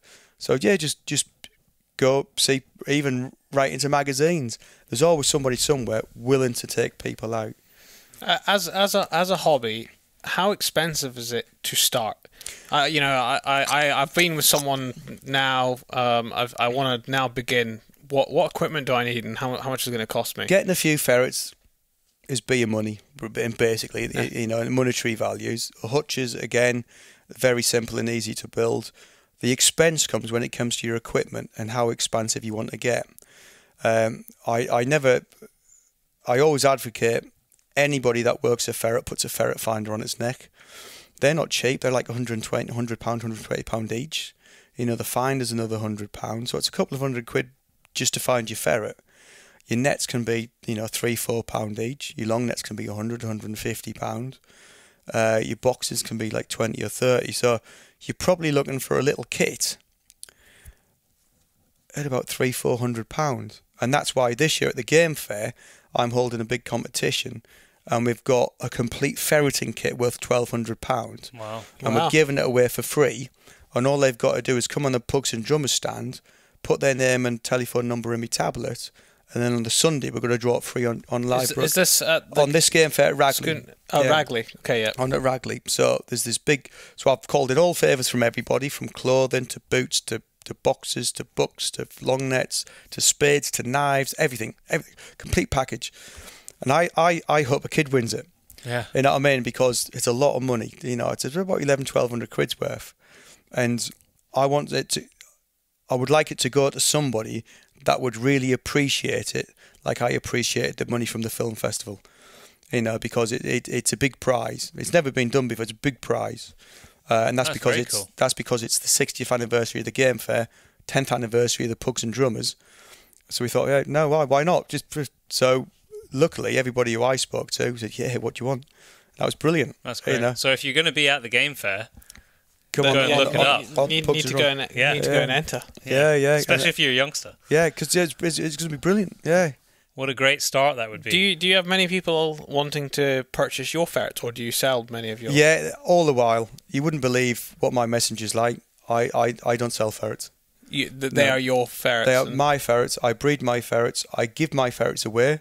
I mean, don't get me wrong. There's plenty of my ferrets all over the country. You know, because I know where they are. Yeah. So if anything happens, I know where bloodlines are. So yeah, I might have to dip back a generation or two, but I know where they are. The same as I've always got ferrets off people like Bob Maron, who features heavily in the book, Grandad Bob. He's just a legend. I can't say more words about the bloke. Fantastic ferrets from him, and all around the country. Work them hard, take out what I don't want. They go to people who are happy with them, but they're not my cup of tea, but they're happy with them. And then I breed and breed and breed, keep them all, work them all, and again, just weed out what I don't want. But nowadays, I just keep everything. So unfortunately, I've only bred 4 this year, so they're called Banana, Caitlin, Beauty and Beast. So P, when you grow up, and you're probably not a best friend called Caitlin no more, because when she finds out you named a ferret after her, she ain't going to be too chuffed. But yeah, they're the 4 for this year, and I just keep them all and work them all. So yeah, it's, as I said, 25 ferrets get me through the season. That goes up, but it can be quite expensive, like anything, you know, with clothing. But once you've got it, haven't you? How many seasons do you get out of your ferrets before it's retirement? Well, these youngsters will start work in November. If I can get 4 seasons out of them, I'm happy. You know, so that takes them to 5. I keep working them, and I keep everything until they drop down. It's like my dogs. I'll keep them, and once they finish work and they're family pets. I was just going to ask: do they grow old gracefully? Or My dogs sleep on the couch at home. Yeah. Got a big dog flap in the garden. And people think, you got these kennels. And no, I got me 2 dogs. They may go up to 3 if I breed Tawny next year. They sleep on the couch. They're family pets. My daughter dotes on them. My ferrets, they work hard for me. When they finish working, I bring them to the show. So my demo ferrets are generally old ferrets. No, they're not this year, but generally old ferrets. And they live with me because, again, I'm a bit old-fashioned. If something works its arse off for you, give it a retirement. You know what I mean? Yeah. And I'm not into this. It's finished working for me. I'm getting rid of it. I got. No, it's worked its arse off for you. It's gone through hell for you to give you what you have. It deserves. It deserves a bit of that dignity and the same as they're only animals. They are animals. They don't understand the pressure we put on them. So don't get annoyed when they don't be all robotic because they're animals. And this is like with the ferrets and the dogs. Some days they're complete garbage when you don't want them to be. Yeah. So when you've got a big day, you could be filming or photographers, or you could take people out. They could be utter crap. You know what? It happens. It's just the way it is. And even though you sulk and it happens, and you've got to understand that. So when they retire, they loaf about, go on the beach, loaf about because they've deserved it. Yeah, great. Now from that, which is 100% connected to your book, because there's actually a picture of you with your dog, probably looking. You've got some rabbits in your hands, and you're probably looking at one of your ferrets. I can't see the ferret. How did the book come about? Because Scott Rea, who you did this with, has also been on this podcast. He's a dude. Yeah. He's a YouTube sensation. Yeah, he is. I've known Scott for a few years, and we talked about this a couple of years ago, because the way things are moving within our world, we've got to make people understand what we do, why we do, how we do it, be ethical, be moral, all that. The plates have shifted heavily in the last few years, and I've shifted my attitudes heavily, and I've been involved in promoting Rabbiters Game for a lot of years, more years than people understand behind the scenes. And last year, when we were at the game fair, I was on stage with Jose, who is a complete genius when it comes to promoting game in its own right.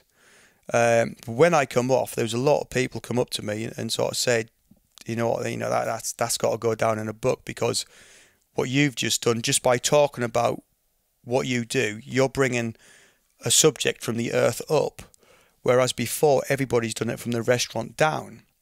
And however fantastic that is, a lot of people like me who don't spend a lot of time in the kitchen but want to eat game, especially rabbit, want it in a common sense approach. So I spoke to Scott last July, and said, we've got to do this, but we've got to do it now. Can't do it next year or the year after. It's got to be done now. So he agreed, and between basically September and February, this was done.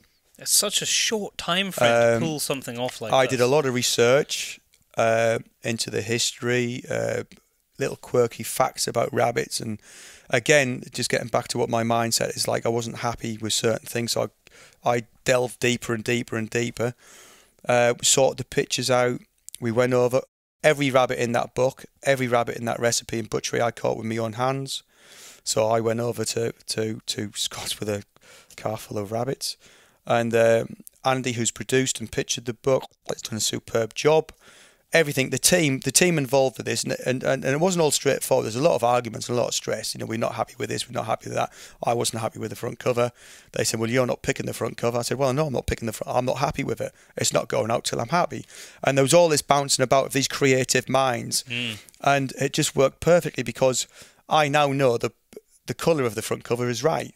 I didn't personally agree with that to begin with, but that's why I don't design front covers of books. You got to listen. You got to learn to stay back and listen to people who do stuff for their profession, because they know best. And we got it ready. Rosemary Schreger, thankfully, has done the forward, because I do some fun cooking demos with her at the Great Yorkshire Show, and she's as mad as a box of frogs in herself.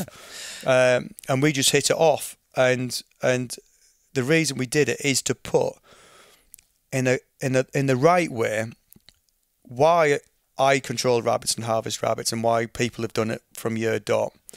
And then Scott's put through his butchery section how you can easily prepare a rabbit, and the recipes are for every level of culinary skill. So from me, who like the simple stuff, right through to the more complicated stuff. There's a few guest recipes on there from the likes of Tin Madams and Truly Traceable, who won the Gold Star for the Rabbit Pie Award from Suffolk. So you need good pictures. So with Craig McCann he is one of the men for pictures. We've got everything. So hopefully it's like got a coffee table book feel about the pictures. It's got a lot of information about rabbits and rabbiting without being over glorified, gory, and I answer the moral dilemma of taking the animal's life, and then the recipes finish it off. So I think we've got the balance right, and because of the way it's been put together, and even to the aspect I've talked about the bad things about rabbits, because obviously when you harvest an animal, it's not always perfect. Well, I had a bit of a set to with me conscience about, do I mention worms, liver fluke? And in the end I did, and I pictured it, because I think if somebody goes out buying a book, telling them about everything, and they come across a rabbit with what it looks like bits of white rice and the liver, I don't want them to eat it.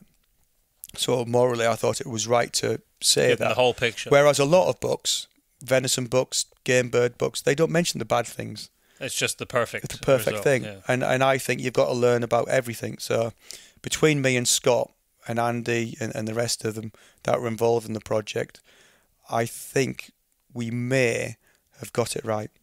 Well, I'm looking forward to casting my eye through it properly. Obviously, we just had a quick look at it before we started recording this, but it must be an incredible feeling that is almost unparalleled to have something that you've worked on in a hardback printed form like that. I mean, I don't even think it would compare to you make a film and you stick it online. Yeah, okay, you've been involved in something from start to finish, but that is a very different thing. Having that it's a different market, tangible in your hand. It's different. It's a different feeling, and it's not my first book, so I haven't got the excitement Scott has.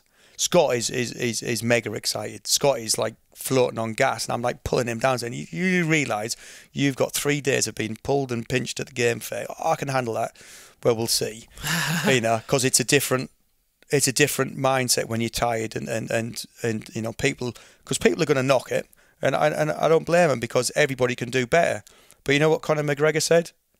They all want to do what I do until they have to do what I do, and that is exactly what the answers will be to a lot of things. You'll probably find in a few years' time, this will be the book when people suggest books, I want to get into this. This will be like one of the top ones. I want to learn about ferreting or get into ferreting. This will be one of those books. Because my last ferreting book was like 10 years, and I might do another ferreting book, because that has changed beyond belief in 10 years. But what I wanted to do with this was put people in my shoes. What it's like to go out there to rabbit, not how to rabbit, what you feel, what goes on, what other people feel of you, how do people view you, why do you catch rabbits, and why, and it's funny enough, the research I did into our social history, I mean, if you think the rabbit is entwined in our social history, not with a thread, with a blood red thread, because the amount of people that were killed over rabbits through the agricultural revolution and onwards it was unbelievable. You had these people who barely could live on their wage, working amongst all these rabbits running about. But if they killed one, if they even carried a net or a dog, they'd be sent off to Australia. So how can we relate to that? You know what I mean? How could you ever relate to that? And it's all in there, because I just find it fascinating. How people say it's a rabbit. Well, not really. It's something that our whole island has survived on, and it was held in such high esteem that if you took it, then you were off, And then the people that caught stuff said, "No, you're not taking me off." And there was these massive pitch battles where people were killed over rabbits. And we had laws. The Black Act where it was offence in the 1800s to blacken your face or wear a hoodie because they thought you were going to catch rabbits, because the people that blacked themselves, the blacks, they killed gamekeepers because then gamekeepers were going to kill them. So we had chaps and hoodies in the 1800s. You know, it's just that we didn't realise it, and it's stuff I wouldn't have found out about because, as I said, we didn't learn about this stuff, you know, the rare times we went to school. So you ended up digging into this history because of the book? Deep style, yeah. I was speaking to people, I was reading books, you know, I was looking into the social problems, the problems of rabbit starvation, of what people thought they could just survive on eating rabbits. Yeah, and they found out there was this Scandinavian explorer, and they were eating rabbits and rabbits, but all the people helping them were eating blubber and fat. And what was happening, their stomachs were coming out here and they were feeling hungry and hungrier because it was all protein. There was no fat. And they thought because they were eating meat, it was happy days, but it wasn't. They needed fat. And of course, they then stuffed loads of stuff in them and give themselves the squits and all sorts of things. And they were dying and all sorts of rubbish. And it's all down to the dietary, how you look at your diet. It's like nowadays, we can eat proteins, carbohydrates. You know, it's not all about eating one thing. No, it's a balance. And back then, they didn't think about that, and they learned the hard way. So I had to learn all about that and the social issues, the history of the Warreners at home in Suffolk and Norfolk, and how they kept rabbits in these massive warrens. And they only harvested the ones that were in the right physical condition for the fur, for the factories in Brandon, and then all the meat went to London and all over the place. If you think about it, that was a mass agricultural practice, maybe 150 years before we thought of mass producing chickens and pigs. They were doing it with rabbits. There's no market for the fur anymore, is there? Sadly not. Although I see something on the news last week about they think rabbit fur might be able to be made into the new biodegradable plastic. Yeah, I must have missed that. That was a chop away line, but there's no information on it. So somebody's chucked it out there, but there was no information. And the fur, sadly, because people now don't wear fur. No. The last fur factory shut in Brandon many years ago, and the fur is the one thing I cannot utilise with a rabbit. The heads I can use. Falconers love the rabbit heads because for training. No, for feeding and for cleaning the beaks. Oh. So clean rabbits with no lead in there. Not only are pristine for the table, I'll chop all the heads off, keep all the heads. Then I sell them to falconers because they're Harris hawks, they're birds, they're falcons. They pick at it, and because of the contours of the skull and what's in there, they feed them and clean the beaks. So even the head's got a use. But back in the day, the legs used to be shredded up and used for mulch on the hop vines. The fur used to be used for fur, or for felt hats, or for stuff like that. Nowadays, it's not. So it's a shame that, in a way, because it's a byproduct that we can't do anything. Maybe you need to look into this biodegradable plastic, because you could be sitting on a gold mine. You know, but again, that because we're not using the fur, that's made us a bit lazy in how we skin rabbits. You know, if you were using the fur, you'd take your time and get it in one go, whereas now it's quick and easy and it's done. So yeah, maybe we should go back to wearing fur, but I think the social issues are too far gone to ever go back to wearing fur. Yeah, I mean, all it requires is education, because I think the issue that people had with fur is it was fur for fur's sake. So there was stuff being bred specifically for fur coats, and it had no other use. Yeah. But if you're using fur as a byproduct of something which is being used for food and as part of land management for agriculture, as your rabbits are, that is the most ethical thing you could possibly do. Yeah, you take them from the land, and then you put them back in the land, and that is the ultimate full circle. Yeah. And then you're, like on your modern kind of jackets, they've got the fake fur. The fake fur, which is made out of oil. We're made out of oil. It means when it goes to landfill, if it was made out of rabbit, it would disappear. Yeah. But they don't think about this, you see. It's like somebody saying now we've all got to go back to paper and glass. But in the 90s, we were told you can't use paper or glass. You've got to use plastic. So perhaps this wheel of evolution will swing back around. I think we just had the glass discussion this morning, it's the paper glass thing is definitely in full swing background, and it was just. It was madness at the time. It was at the time. They thought the plastic was the future, but they just didn't think about the longevity and the consequences. Well, that's the shocking thing of watching the programs on TV and watching the damage plastics do. But we do need it, because when we're drinking water, we need to buy it in something. So what are they going to do? We can't get away with not having it, I don't think.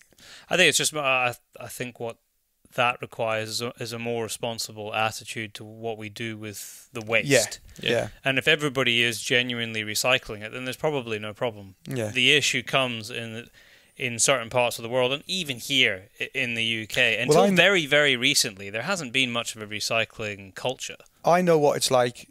As I say, where I live in Pakefield, I live on the cliffs, go out on the beach every day with the dogs. I know the amount of rubbish washed up on that beach is unbelievable. And then when all the holidaymakers come down, there is just loads of cans and bottles. That pisses me off so much. And you can only pick so much up because you don't want to keep walking with big black bin liners. Lots of people are now doing it, taking little bags and doing stuff. If everyone, if everybody just picked it up, it's like the car parks on the top. We've got all these lovely bins. They're all full of McDonald's wrappers because they go in the McDonald's half a mile up the road, come down there, sit in the car park, and then overflow everywhere with wrappers. So you're right. It's education, but I think people just need to be a little bit more. Like, just look at your daily. Over the last few months, I've managed to reduce the plastic in my house. I know this because my recycling bin. I can judge it on my recycling bin, and going from getting my food from the greengrocer, so it all comes in one basket now. Or paper. The mushrooms come in a paper bag, things like that. I've now basically wiped out all my plastic from my vegetables because I don't buy any more vegetables anymore because it all either comes from my parents' garden or it comes from the greengrocer. We're spoiled. We get a little veg pack. We get this organic veg. That's what we get. That's basically from basically Riverford deliver, and then I know people. I do a bit about the rainbow economy. Meat goes one way, veg comes another, and when I go at the shop, I do feel a bit sad, and I do feel a bit like Roy Cropper because I've got these Hessian bags that we put the shopping in. I use Hessian, but actually carrying them about, you do feel like Roy Cropper. Yeah. Oh yeah. You know what I mean? You do. You sort of, but everybody's doing it. You're right, but we've got to learn. It's other things, and the thing is it's easy for me to say you should just go to the butcher and only buy butchered meat because then you'll reduce your packaging, which is true because if you go to the butcher, you really reduce the amount of packaging you get. But it's not attainable to everyone because butchers are typically more expensive than a supermarket. Yeah. It's just that I'm in a fortunate position where I do go and get most of my... another reason why everybody should be eating rabbit, really. Yeah. How much does a rabbit go for nowadays?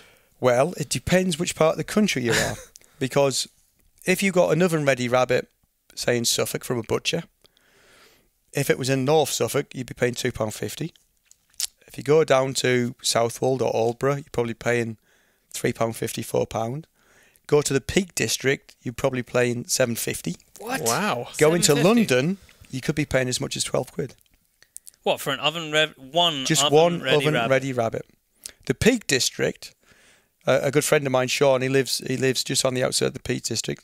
His rabbits, what he catches, he takes them to a butcher. They sell for £7.50. Wow. And you know what? People buy them. I'm sure that if anybody listening walks into their local butcher and they don't have rabbits there, you probably could request them. Yeah, probably. They're easily got to, because I mean, you've got game dealers that deliver, even cash and carries now. They all do frozen oven ready rabbit. Even Bookers, they all do it. Don't know where they come from, but they all do it because that sort of curtailed a lot of the restaurants buying rabbits fresh because they get it delivered with the meat. Because a lot of my rabbits we used to prepare and sell at restaurants. And they used to love putting on the chalkboard, hand caught by so and so, and then they used to really sex up this rabbit. Yeah, and that was good. That was good because they found an avenue of being able to sell rabbit. People eat rabbit, and I think I've learnt a lot in how to prepare rabbit over the years and cook rabbit and eat rabbit. Probably guilty of not eating enough rabbit because I don't live the lifestyle we've gone doing shows and everything else. But we do eat more rabbit now than ever before. And the sad thing is, I've got a daughter, Grace, who's now 12. You look around, she's lucky. She's got horses, she's healthy, she's at karate, she's active girl. Pink princess, never going to do this in her life, but she understands it. But a lot of her friends aren't that way inclined, and it's easier and cheaper to eat crap. And I think if we get more people into eating game and rabbits and venison and fish and other things, I think it'll be better, because it's the one thing I've learned, and again, it's going back to the book, is when I was doing this, is I learned that there's a social link that's been missing. And that is when a lot of people grew up and they prepared meat off the bone with the mother or the father. They used to have that time, that bonding time. They used to learn stuff. They used to sit down on this square piece of wood called a table and eat together and speak, and they didn't have mobiles. And I think that should come back. And again, we're all guilty of it on the phone and this and that. But at meal times, especially with Grace, phones are off, and you actually speak. I know people that do that, and they're messaging each other in different rooms, and where's it all going to end? But it's a big learning curve. So yeah, we've got to learn about everything I suppose as a species, old morals, recyclable, good food, exercise. We've got to learn to take a long, hard look at ourselves. Where can you get the book? This is the important thing. Well, this is the problem, you see. If this podcast is out soon, you could get it at the Great Yorkshire Show or the Game Fair at Ragley, or order it on awaywithmedia.com. Possibly if it's coming out in October, September. No, it'll be out before. It'll be out before then. You may be waiting for a reprint because they're going very quickly. That's good news. So I think it should be out before the Game Fair. Yeah. Yes. So it will. Come and see us at the Game Fair then. We're on Pugs and Drummers is on every Game Fair map because it's a Game Fair feature. We're in the Cookery Theatre at 4:15 on the Friday, me and Scott. So we've got all the other chefs just warming the arena up nicely for us. And then we're doing book signings. We're all over the place. So we will be there, and the social media accounts will be full of it. Brilliant. And will you ship internationally? Because I guarantee it's going all over the world already. Okay, good. We've got Australia, Tasmania, New Zealand, America, Canada, Africa. We haven't got many Scandinavians yet, but that might change. Probably will after this podcast. And then it's going global. It's going absolutely global, and that's what we want, because we want other countries, cultures, civilizations to understand what we do, why we do it, how we do it. And by producing something simple like that, I think we may be onto a winner. Well, it looks great. I cannot wait to read it. It's been fantastic having you on the show.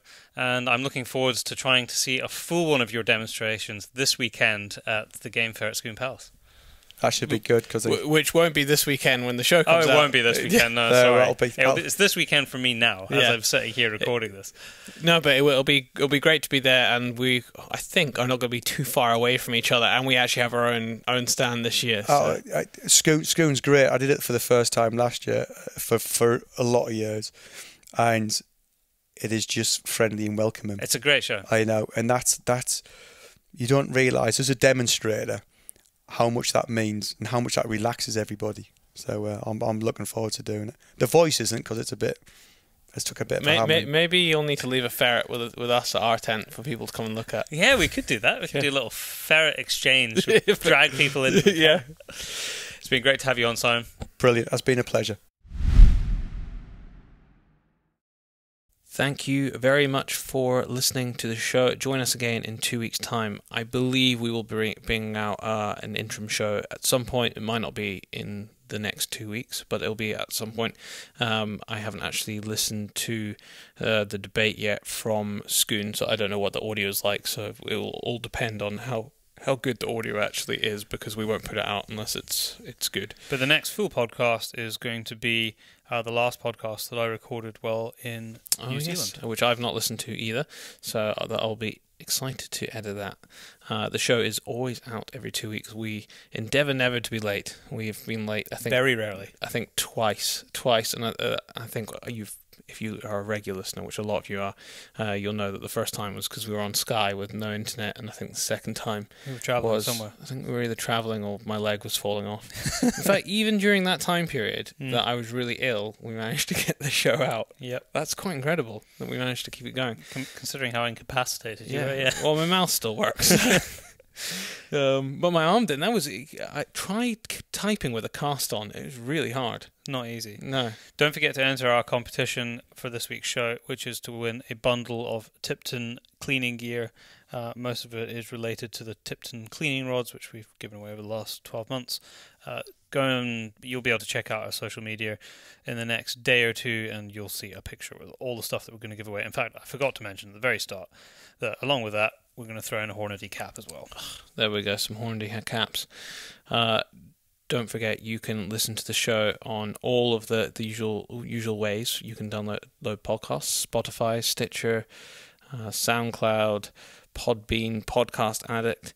The list goes on and on. But if you happen to be listening on YouTube or something, and you're like, I actually want to download the show and a little bit more convenient, then you have all of those options as well. If you listen to the show, or you want the show to be on something that you normally listen to or podcast on, let us know, and we can. Is it on Google Play? Yes, I think it is, because I tested it the other day. Because not that I've ever used it, but I heard somebody mention it the other day. Because Google have a thing basically like Amazon Alexa, because I've got the Amazon Alexa in my house. In fact, that's the one thing I don't think our show's on is Amazon Alexa, which is weird because I actually have that. I'll need to sort that out. I'll get on to that. But Google Home is their version of it, and I know that our podcast plays on Google Home. So, yes, because I've tested it. So I don't know what you say, but you say, Google, play this podcast, and ours does start playing, which is pretty cool. There you go. If you need any more information about us or anything that's going on or our shop, it is all the W's, thepacebrothers.com.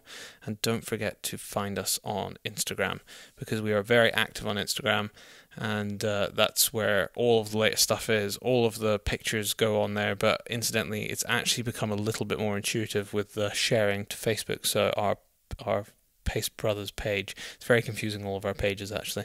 Maybe we need to refine them a little bit.